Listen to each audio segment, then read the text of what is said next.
If I had 6 hours to chop down a tree, I'll be spending the first 4 sharpening the axe. Yes, my friends, that is how important role strategy plays in an examination like the RBI Grade B. Today I'm going to talk about my journey with the RBI Grade B examination. So, in 2017, I cleared the phase 1 but could not clear the phase 2. In 2018, I cleared the phase 1, phase 2 and reached the interview stage, but unfortunately could not see my name in the dream merit list. In 2019, I cleared phase 1, phase 2 and appeared for the interview. The final results are awaited and let's hope for the best. But for now, I'm here to share my strategy with you. Today I'm going to talk about the RBI Grade B phase 1 examination, which is your first step towards the success in this exam. I am going to show you everything, my strategy, my experiences and my scorecards, so that you know how I did it, not once, not twice, but thrice. If you are inquisitive to know how to clear the cutoffs, come, let's watch. So, RBI Grade B examination. Now, this examination is conducted to recruit directly at the Grade B level. This is one of the most sought after banking jobs in the country, and for the very right reasons: high salary, work life balance, and the prestige of working with the Reserve Bank of India. Right? So, in this video, I'll simplify the whole RBI Grade B examination process for you, starting with the phase 1. So let's begin. But before beginning, I want to tell you that if you enjoy this video, then do like and share it with your friends. And if you want to motivate me and support me in this journey, then do subscribe to this channel. Alright, so let's begin. Now the most important and forever asked question is, when does the notification come? So I have put 3-year analysis for you for the past 3 years. In 2017, it came out in the month of May. In 2018, it came out in the month of July. In 2019, it came out in the month of September. Do you see anything in common? Nothing, right? Yeah, that's right. There's nothing common because RBI does not follow any uniform process or calendar. कोई भी exam पंडित आपको कुछ भी बोल रहा है कि अगले महीने आएगा, कोविड की वजह से नवंबर दिसंबर में आएगा, ट्रस्ट मी, नोबडी नोज. कोई सोशल मीडिया पे कोई रूमर स्प्रेड कर रहा है, they do not have any knowledge about it, क्योंकि the final authority lies with the RBI service board and they are the decision makers. They are the ones who decide when the notification will come out. Now, what are the things which have remained constant? See, to be honest, retirements are happening every year. There is manpower crunch in RBI. They do recruitments every year. These are the constant things which you should keep in mind. Alright? So we know that notification is going to come and recruitment is going to happen. पर ये ना unprecedented times है. अभी corona की वजह से things are delayed and we know काफी सारे एग्जाम्स अभी वापस से रीशेड्यूल हो रहे हैं. They are beginning. अभी 2019 बैच का रिजल्ट भी नहीं आया है. So we know there is going to be a delay, but let's hope that things will get sorted out faster and बहुत जल्दी ही नोटिफिकेशन आएगा and recruitment will happen. Another important thing which you should note here is there is approximately 45 days gap between notification and phase 1. So you know exactly that you will be getting 45 days between your notification date and the phase 1 date. This has remained constant throughout the previous years and there is no other reason कि ये इसमें कुछ भी change होने वाला है. So now you exactly know कि you will get 45 days to plan out your strategy.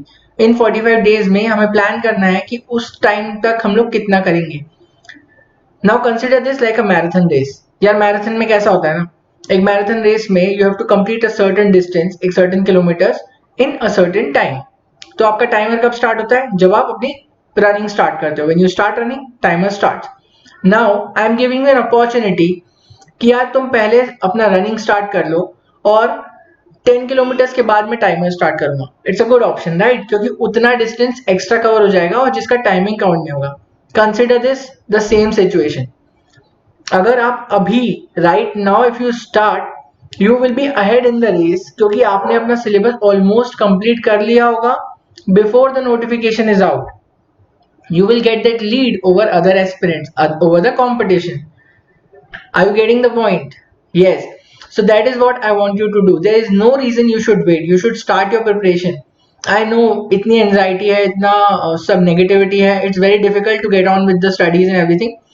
Do the things you like.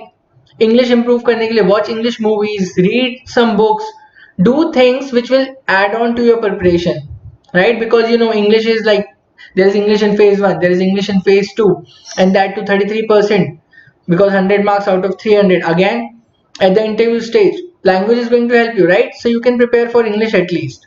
If you are weak in maths, invest some time for it. So invest some time in your weak areas and try to improve on that. This will definitely help you in your journey. All right, moving on. Brief introduction about the examination. So it is a 3-tier examination. There are 3 phases: phase 1, phase 2, and then the interview. Now in phase 1, examination is of 200 marks. Okay, so highlight here is that it is only qualifying in nature. You just need to clear the cutoff. Consider an example. एक तरफ हमारे जैसा एक average aspirant है और एक तरफ रजनीकांत जी हैं जो इस एग्जाम में अपेयर हुए हैं. Now Rajinikanth ji scores 200 marks out of 200 and I as an average aspirant score 122 marks, which is the cutoff in phase 1. Okay, now both of us have the equal opportunity to write phase 2 and get selected in RBI. There is no absolute difference. So that is how you should strategize phase 1. You have to be good enough to clear the competition and reach phase 2. However good you are, you need not be a topper in quants, reasoning, English. You just need to be good enough to clear the cutoffs and reach phase 2. That's it. That is the only purpose of phase 1 in our lives. Once phase 1 is done, do not overthink about how you did. Do not think about the marks. Just move ahead with your phase 2 journey. Final merit list will be based on cumulative score of phase 2 and interview. That is out of 350 marks. 300 for phase 2 and 50 marks for interview. Now here the strategy changes because now you need to score good marks. If you just clear cutoff in phase 2, then you won't be able to make it. I'll give you an example. Last year the phase 2 cutoff was 201 point something, say 202, and the final cutoff was 248.5. So the difference you see, it is approx 46.5 marks. Now there would be I think only 2 or 3 aspirants who were able to score 46 marks, and it is almost impossible for the person who is just clearing cutoff to get that kind of marks in interview and clear the final merit list. Alright, so you have to take advantage here. You have to score at least 10-15 marks above phase 2 cutoff in order to have a fair chance that even after having an average interview or a decent interview, to get through to the final merit list. Moving on. Now comes the pattern of the examination. Okay, so these subjects would be familiar for most of you who are preparing for other exams: general awareness, reasoning, English, quantitative aptitude. These are almost asked in all aptitude based examinations, be it banking, be it your insurance examinations. These are the common subjects. So this is how your preparation for one exam will help you in your preparation for other exams also. Specifically talking about the RBI Grade B exam, now general awareness has the most weightage, that is 40% weightage. So 80 questions, 1 mark each, total 80 marks, and you get 25 minutes. Now you see this time here. Alright, so there was no time before the 2019 attempt. You need to strategize which section to attempt first और कितने section में कितना time देना है. That was also your decision and part of your strategy. But अभी ऐसा नहीं है. अभी there is sectional timing has been introduced. तो अभी if you start one section, you will get locked in that section for that particular point of time. तो जैसे 25 minute general awareness के हैं, you will get locked for 25 minutes in that section. Even if you are able to complete general awareness in 15 minutes, you cannot use the remaining 10 minutes for other section. Okay, but I think 25 minutes are more than sufficient to do 80 questions. If you know the answer, you mark it. If you don't know the answer, you just leave it. If you if you have read a lot of things and you have it's somewhere in your subconscious mind, then you can take a fair call that whether you want to attempt it or not. Okay, moving to reasoning. Reasoning, I think 45 minutes, 60 questions, 60 marks. Reasoning में 45 minutes can be less, so you have to strategise कि कौन सा part पहले attempt करना है. Like what I do is I attempt puzzles at the last, because honestly sometimes the puzzles are really difficult and really confusing, and if you start one puzzle in the beginning and you get stuck, even after spending 10-15 minutes you won't be able to crack the 5-6 questions and get 5-6 marks. So you need to attempt other parts of reasoning based on your strength. Be it blood relations. If you are good in blood relations, attempt that first. If you are good in input output, attempt that first. If you are good in data sufficiency, attempt that first, so that you can easily clear the sectional cutoff. That should be your first target, and then you can try to maximize your scores based on your strengths and weakness. Moving to English, I think 25 minutes are sufficient to attempt all 30 questions, and that should be your target. Now I understand there would be some people who would be finding English difficult. कोई बात नहीं, आपका अगर English difficult है, आपकी first strategy होनी चाहिए कि इंग्लिश का सेक्शनल कट ऑफ क्लियर करने पे जाए. So attempt those 8 to 10 12 marks with surety. RC के जैसे क्वेश्चंस होते हैं, they are given in the passage, spend time on that, practice RC, क्योंकि वो स्ट्रेट अवे आंसर्स गिवन होते हैं.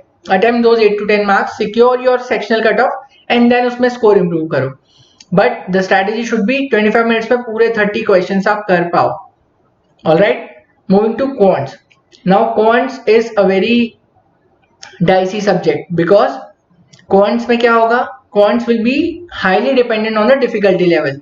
If the difficulty level is low, you will be able to attempt all 30 questions. If the difficulty level is high, for example जैसा कि 2017 में हुआ था, 2017 attempt, the quant section was very difficult.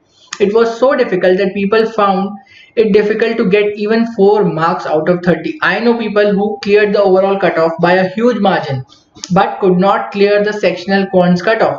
They could not even get 4 marks. It was that tough.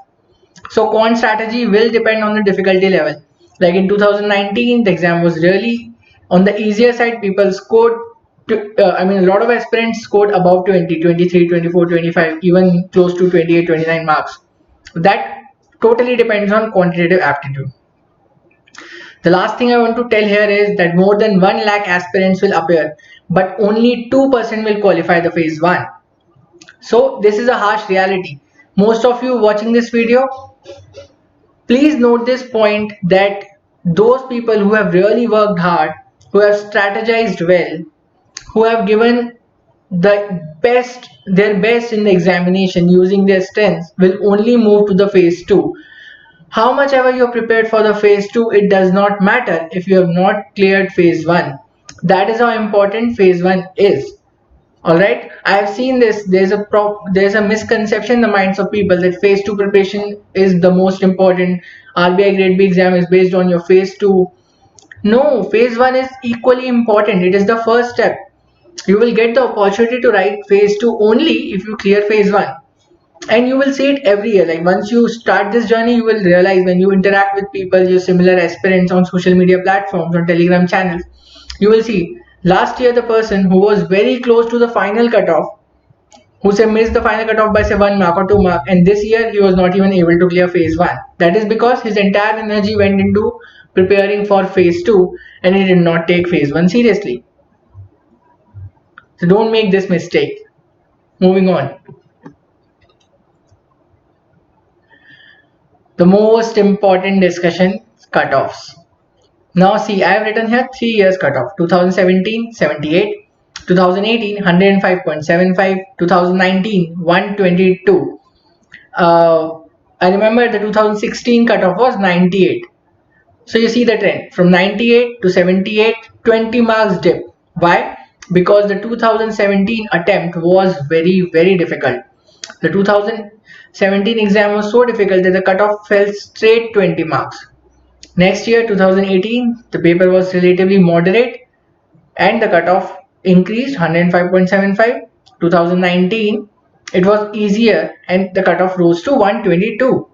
What are the reasons? There are 2 main reasons. First, there has been an increase in competition, and second, the difficulty level of the exam has reduced. Now these are the only 2 reasons. Now I'll tell you an interesting story. So in 2019, it was the first time that sectional timings were introduced. Now, many exam pundits, many people who are so-called pseudo scholars who have not even written the examination came with their conclusions that now there are sectional timings, there has been a change in the examination, so cutoffs will go down. Everybody was predicted it would be close to 9500. That was the prediction which was doing rounds on almost all social media channels. But see what happened, 122. So do not take competition lightly. The competition is very fierce. The cutoff will only go down if the difficulty level of the examination is high, and then the mantra remains the same. If it is difficult, it is difficult for everyone. If it is easy, then it is easy for everyone. So that you will have to analyze while attempting the exam. When you are attempting the exam, you have to take that call, okay, that you are finding this paper easy, so you have to increase your attempts. If you are finding the paper difficult, you have to scan the paper fast and find out easier questions and attempt those. That is how you should strategize on your examination day. Moving on. Now friends, this is my 2017 scorecard, 100% authentic information. Look, this is my name, my roll number, my scores, and this is the cutoff over here. So new aspirants, have a look. This is how your scorecards looks like. On the top will be your name, category, roll number, and then below will be your scores in all the sections. The total aggregate score will be here, and finally the cutoffs will be here. These are category wise cutoff. You can see as per your category. Like for general it was 78, for OBC it was 68, for SC, ST and PWD it was 64. Now you can see how difficult the exam was, and the most interesting thing here is look at the quant sectional cutoff. Now quant's cutoff for general it was just 4 marks. Imagine out of 30 questions, even attempting 4 questions became difficult. I know a lot of aspirants who missed the sectional cutoff in quants. However, they scored more than 78 because this was not a very difficult number to attain, considering some people are very good in reasoning, some people are very good in general awareness. Another interesting thing here is look at my scores in general awareness. I was so bad in general awareness that I scored only 36.25. I started preparing after the notifications, and I was not like very good in general awareness. I tried to read from all the sources whichever I could find without any strategy. This is what I could manage. But what matters here is that I was able to clear all the sectional cutoffs and finally the overall cutoff. So yes, I got a chance to write the phase 2 examination. But I think this is the perfect strategy when the examination is tough. When the examination is tough, your first target should be to clear sectional cutoffs. Now when the section is done, then you can see based on your strengths where you can improve. Like in quants, it was a very tough exam, but I could manage to score 8.75, which was a very good score considering the 2017 attempt. Then reasoning I scored 22, English I scored 15.25. Now GA. Now when I'll move to 2018 scorecard, look at my GA score. So from 36, I improved to 52.25. Now this is for all you aspirants out there who think that their GA is weak. I know there are many out there who find really difficult to improve their GA marks. They are good in quants, they are good in reasoning, they are scoring good in English, but they find it very difficult to improve in GA. Why I'm showing this to you is that this is doable. I know 52 is also not a great score. There are people who score 70, 65, 60 plus. But for a person who is weak in GA, from increasing your score from 36 to 52, I think it's a big deal. And I honestly believe that I came a long way. And that can happen to you as well if you strategize. Okay, so 2018 attempt was moderate. I scored 110.5, and here are the cutoffs. General 105.75, category wise OBC 95.75, and for other categories it was 91.75. So you see, this is how the cutoffs fluctuate depending on the difficulty level in the examination. Here the cutoff was the quant section was relatively easy, so I was able to score 16 questions. Then English, I found it to be a little bit peculiar, the 2018 English. However, I was able to score an 18.75, which was a decent score. Reasoning, I did not give much time to puzzles and all, and the remaining portion which I attempted, I was able to score 23.5 out of the questions I attempted. And final score was 110.5, which was sufficient to clear the cutoff. Now moving to the 2019, the most latest. Okay, so coming to the 2019 attempt. Now, yes, I know this is not my scorecard, Why? Because the final results are awaited and I'm part of the recruitment process. I'm waiting for my results. So that is why I'm not sure the 2019 scorecard right now. But I promise you, once the results are out, whatever may be the result, positive or negative, I'll be sharing it right here on this channel. Don't worry about that. Now I'll be telling you everything about the 2019 attempt that you should know. Starting with the cutoffs. So the cutoff broke all records, 122. It was a very, very big number and nobody expected it. Everybody expected the cutoff to be around 100, 105 or maybe close to 110. That was the maximum that one could have predicted. But you know, the increasing competition and the decreasing level of difficulty of the exam led to this kind of a score. Now talking about the sectional cutoffs, look at this. General awareness 20, reasoning 15, English 7.5 and quantitative aptitude again 7.5. ये ना 25% है of the total. Exactly 25% out of 80, out of 60, out of 30 and again out of 30. So I always tend to target on this number first. My always first goal is to target on this number. Clear the sectional cutoffs and then aim for this big number. That is how your strategy should be to approach any competitive examination which has sectional cutoffs. Okay, so moving forward. Mocks. I think these are the most important part of your phase 1 preparation. Just mark my word, mocks are going to make or break your chances in the phase 1 examination. The first step is to attempt. Whatever may be your level of preparation, just start by attempting a mock. A mock will teach you time management. A mock will tell you how far you are from your goal. If you are scoring very poor in mocks, don't worry, it's good. You are getting to know the reality before the actual examination, and this is, my friend, going to help you in the real examination because you get the reality check, you get the time to prepare for the actual exam by attempting the mock. Now, one important tip for attempting the mocks. Now, because you are attempting it in your comfort zone at your home, do not take it lightly. Ensure that you are attempting the entire mock at once. No water breaks, no loo breaks in between. Lock yourself in your room straight for 2 hours and attempt the complete mock from start to end. If you are finding it difficult, no problem. Just sit with it. Believe that it is the real examination scenario and go for it. After attempting the entire mock, take a small break, then come back and again sit for 2 hours and analyze the mock. Note down your strong areas, note down your weak areas. Write it down. Write your strengths. Write your weaknesses. And then see which topics you want to study. Go back to basics if required. If you're weak in quants, if you are not able to solve, say, profit and loss questions, go back to quants. Pick up your source of book, whichever book you find easy or whichever book you refer. Pick up that book and start going through the concepts again. Revise it again, and then again attempt questions. Practice a few questions. Come back to your mock. This will help you a lot during actual examination.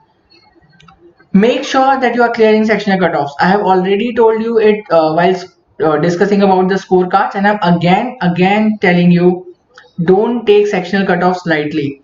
If the examination is easy, no problem, you will easily clear the sectional cutoffs. But when the examination is difficult, you will find that people actually struggle to clear sectional cutoffs. Despite of scoring very high in GA and clearing the overall cutoff, you might miss the chance, and I don't want you to miss that entire year because you took one section lightly. That is why I always stress upon that you should not take any section lightly. At least ensure that you are clearing the sectional cutoff and then target for improving your overall score.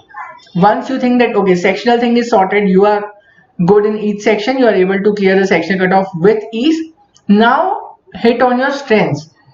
If you are good in English, try to get a very good score in English every time. Say out of 30 you're getting 20, 25 plus, 26, 27, that kind of a score I'm talking about. If you are good in quants, aim for a 20 plus score, 22, 23, 24, 25. Alright.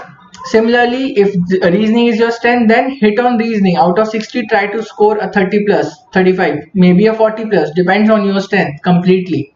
And GA, obviously, It is the favorite of everybody because it is a scorer. Despite of you or me not being good at GA, you cannot ignore general awareness because it will help you in clearing that overall cutoff. All right. Finally, this is my last suggestion: practice mocks with varying difficulty levels. Practice easier mocks as well as difficult mocks because you don't know how the examination is going to be. But your practice sessions should be such that they make you prepare for any kind of a day. Say the examination is tough, now you know how to attempt because you have practiced a difficult mock. Say the examination is very easy now because you have practiced an easier mock and you scored say 130 or a 140 in that easier mock. Now in the actual real examination scenario, you know that okay, 130 is also achievable. Why? Because you have broken that mental block while your practice sessions, while your mock sessions. That is how this varying difficulty mocks will help. You will always hear people saying that you should practice difficult questions that will help you and you will be able to solve easier ones because you have already solved the difficult ones. No, you should have practice of both because the examination might not be very difficult, it might be on the easier side. So train your brain in such a manner that during the actual exam you can hit a home run if required. All right. Now finally the D-Day, how to attempt the actual exam. So the attempting the actual exam is like a war zone. You have to be highly alert and focused because each second counts. I'll tell you a real story from my 2019 attempt. So what happened during my 2019 attempt, I consider myself to be good in quants. And one of the topics, which is my strong area, it is time and work. So there was a question on time and work, and as always, I was scanning the paper. I found a question on time and work, and I started solving it. Now, after say 2.5 minutes, I was not able to crack it, and I was already into it for two. I had already invested 2 minutes of the actual examination for that question. So I was doing a self-talk. In that pressure situation, I was talking to myself. I was telling myself, dude, you need to leave this question and move forward because you have got stuck here. You are not able to get the answer. And one part of my brain was telling me, stop, you have already solved it. Maybe a few seconds more and you will be able to crack it. I finally told myself, each question has same marks. There are no bonus marks for solving difficult questions. Each question carries 1 mark, right? So I told myself that leave this question and just move forward. And finally, I did that. I left that question, moved forward. And what I found towards the end, there were 5 very easy questions, simplification based questions. And I was able to crack all those 5 questions. Now, that was only possible because I took that decision. So that is what I always say. You have to be highly alert and focused. If you find any question difficult, just leave it and move to the next question. There are 200 questions which need to be solved in 120 minutes. There are sufficient number of easy questions out there, but you have to reach to that question to be able to solve it, right? So do not get stuck. Do not take it on your ego. Might be during your practice sessions you have been very good at profit and loss, you have been very good at ratio and proportions, but if there is a question which is very difficult from that particular topic, you need to let it go. Okay, yeah, moving forward, maximize the number of attempts in each section in the given time. Since 2019, sectional timings have been introduced.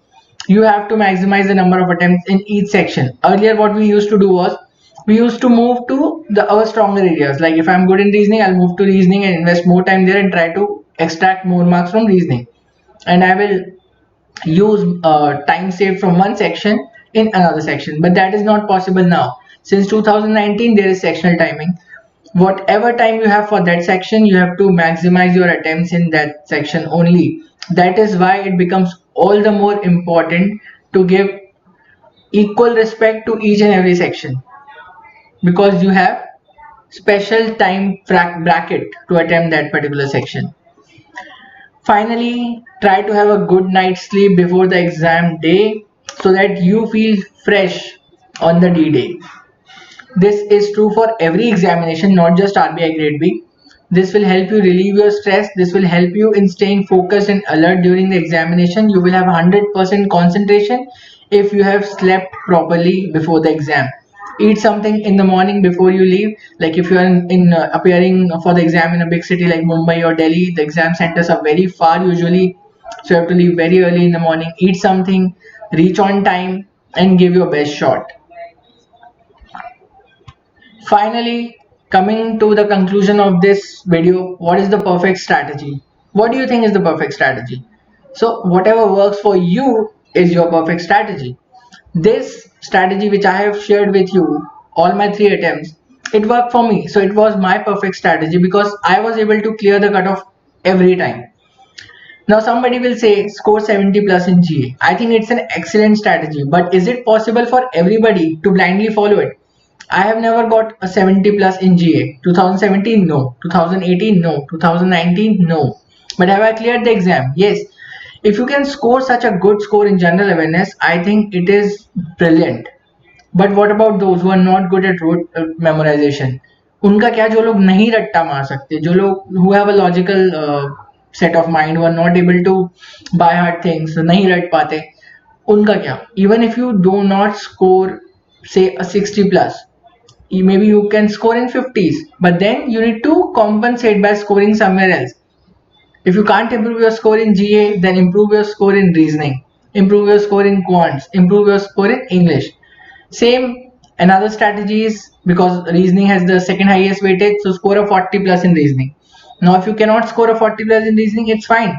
You have seen my scorecards. I have never scored 40 plus in reasoning, not even 30 plus, but still I managed to clear the overall cutoff, and that is the aim. So you have to compensate this score by scoring somewhere else. You should have a balanced scorecard. That is what I always say. So your perfect strategy has to be customized by you based on your strengths and weaknesses. That is my final conclusion for this video. I hope you liked it, and if you have found this information to be useful, then do hit the like button and share it with your friends. If you want to support me and motivate me to keep making such videos for you, then do subscribe this channel and hit the bell icon so that you don't miss any updates in the future. All the best guys, keep hustling.